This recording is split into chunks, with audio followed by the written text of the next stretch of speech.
कोरोनामुळे झालेलं नुकसान अजून भरून निघालेलं नाही.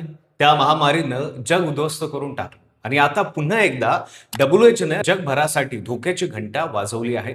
17 मे 2026 रोजी जागतिक आरोग्य संघटनेने आंतरराष्ट्रीय स्तरावर हेल्थ इमर्जन्सी जाहीर केली आहे. यावेळी पुन्हा कोरोना नाही तर दुश्मन जरा नवा आहे आणि त्याचं नाव आहे इबोला व्हायरस. हे नाव आपण आधी ऐकलं असेल, पण यावेळी इबोला जरा नव्या आणखी खतरनाक रूपात आला आहे. या बुंदोबुगो साठी शास्त्रज्ञाकडे आजपर्यंत कोणतंही मंजूर झालेलं वॅक्सिन नाही, यावर अजून कोणतेही ठोस उपचार नाहीत आणि डेमोक्रेटिक रिपब्लिक ऑफ कांगो मध्ये आतापर्यंत 246 संशयित केसेस आणि 80 मृत्यू नोंदवले गेले आहेत.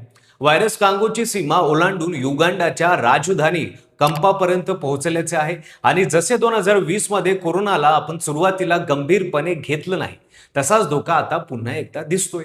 एबोला व्हायरस पहिल्यांदा 1976 मध्ये कांगोल मधील एबोला नदीच्या काठावर ओळखला गेला होता, जिथे असामान्य आणि भयंकर मृत्यू अचानक वाढले होते.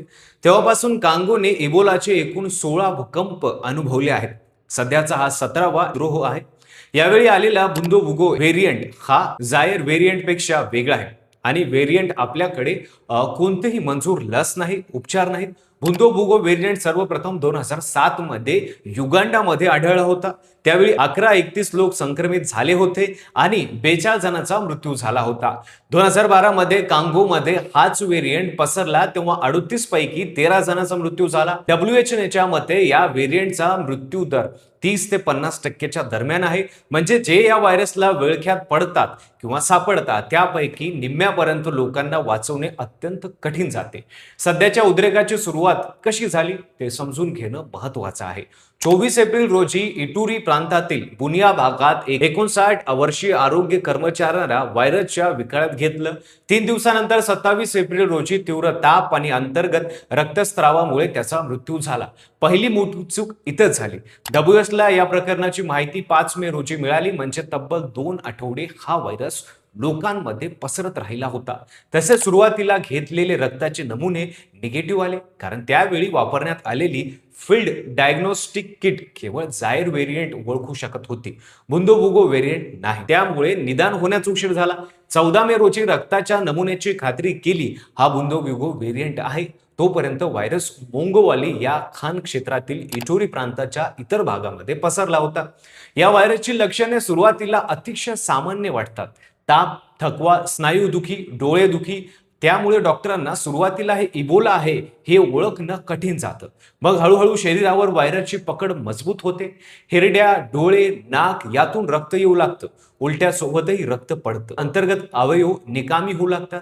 हा मृत्यू अत्यंत वेदनादायक असतो. या व्हायरसचे सर्वात भयावह वैशिष्ट्य म्हणजे तो थेट माणसांकडून माणसाला पसरतो. संक्रमित व्यक्तीचे रक्त, घाम, थुंकू, अश्रू यांच्या थेट संपर्कात आलेल्या व्यक्तीला संसर्ग होण्याची शक्यता जास्त असते. एवढेच नाही, एखाद्या व्यक्तीच्या इबोलाने मृत्यू झाला असेल आणि त्याच्या अंत्यसंस्काराला उपस्थित राहिले तरी व्हायरस पसरू शकतो. म्हणूनच मृत्यूदेहाचे विल्हेवाट अत्यंत काळजीपूर्वक करावी लागते. या उद्रेकात आरोग्य कर्मचारी सर्वात आधी बळी पडतात.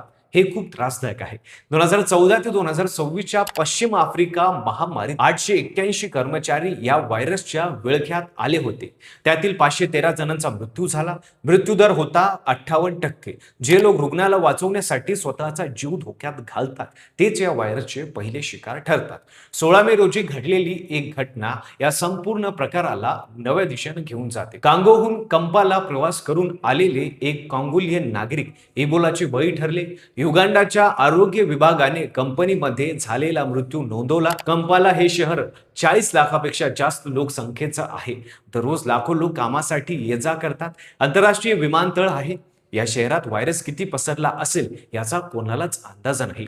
WHO डायरेक्टर जनरल टेड्रोस अर्थानॉम यांनी स्वतः सांगितलं की या उद्रेकाच्या खऱ्या व्याप्तीबद्दल अजूनही मोठ्या प्रमाणात अनिश्चितता आहे. कंपाला व्यतिरिक्त कांगोला उत्तर क्यू प्रांतातही संशयित केसेस आढळल्या आहेत आणि कांगोच्या राजधानी जी उद्रेकाच्या केंद्रापासून 1000 किलोमीटर दूर आहे तिथेही प्रयोगशाळेची संकलन केसेस आढळल्या आहेत. हे एक भयावह संकेत आहे की व्हायरस आपण विचार करतो त्यापेक्षा कितीतरी जास्त पसरलेला असू शकतो. या सगळ्या ट्रम्प प्रशासनाने घेतलेला एक निर्णयाची चर्चा करणं अत्यावश्यक आहे. जानेवारी 2026 मध्ये ट्रम्प प्रशासनाने USAID म्हणजे अमेरिकेची सर्वात मोठी मानवता सहाय्य संस्था बंद केली. 40 अब्ज डॉलरचे वार्षिक बजेट रात्रीतून गोठवले गेले. त्या अंतर्गत चालणाऱ्या स्टॉप स्लीपवर हा 10 कोटी डॉलरचा कार्यक्रम जो व्हायरसला प्राण्यांकडून माणसांमध्ये येण्यापासून रोखत होता, एका ऑटोमेटेड ईमेलने बंद करून टाकला. आणि 22 जानेवारी 2026 रोजी अमेरिकेनं WHO सोबतचे 80 वर्षाचे नाते तोडले. तज्ज्ञांचे म्हणणे आहे की स्टॉप स्लीपवर बंद झाल्यामुळे आफ्रिकेतील क्रॉस सर्व्हिलन्स थांबले आणि व्हायरस वेळेत डिटेक्ट होऊ शकले नाही. आठवडे वाया गेले आणि आता हे जे अमेरिकन नागरिक कांगोमध्ये काम करत होते त्यापैकी 6 जणांना संसर्ग झाला आहे. त्यापैकी एकाला जर्मनीला उपचारासाठी हलवले आहे.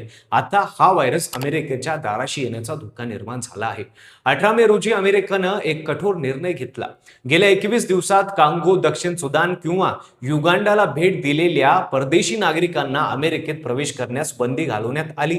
CDCने कांगोसाठी लेव्हल 3 ट्रॅव्हल्स अलर्ट आणि युगांडासाठी ट्रॅव्हल 1 अलर्ट जाहीर केला आहे. कांगोमधील परिस्थिती आणखी गुंतागुंतीची आहे कारण इटुरी आणि उत्तर किवू सारख्या भागांमध्ये 100 पेक्षा जास्त सशस्त्र गट आपसात लढत आहेत. सोने आणि मौल्यवान खजिन्यांवर कब्जा करण्यासाठी सुरू असलेल्या या संघर्षात M23 आणि ADF सारखे गट अत्यंत खतरनाक आहेत.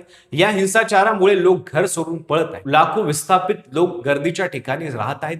व्हायरस रोखण्यासाठी सर्वात आवश्यक असणारे आयसोलेशन आणि क्वारंटाईन या परिस्थितीत जवळजवळ अशक्य होऊन जाते. रुग्णांनी आणि उपचार केंद्रांमध्ये जाण्याचे धाडस लोक करत नाहीत.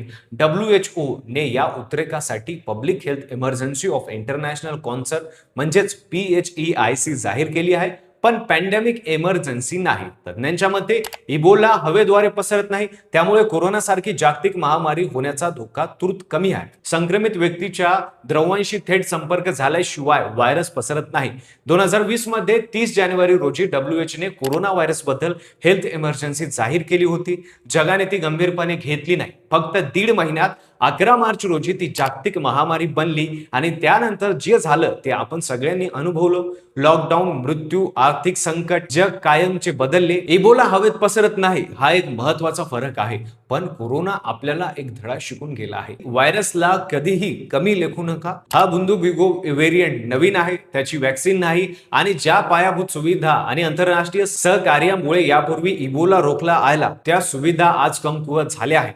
प्रश्न हा नाही की इबोला एक महामारी बनेल का, प्रश्न हा आहे की आपण या इशाऱ्याकडून योग्य तो धडा शिकणार आहोत का. तंत्रज्ञानाने जग खूप छोटे झाले. एक विमान, एक प्रवास आणि व्हायरस हजारो किलोमीटर दूर जाऊ शकतो आणि आपल्याही देशात येऊ शकतो. तुम्हाला काय वाटतं, हा इबोला पुन्हा एकदा लॉकडाऊन लावेल का? तुमचे मत कमेंटमध्ये नक्की सांगा. व्हिडिओ आवडला असेल तर लाईक करा. चॅनलवर नवीन असाल तर चॅनल सबस्क्राईब करायला विसरू नका आणि पाहत राहा फक्त कसं काय.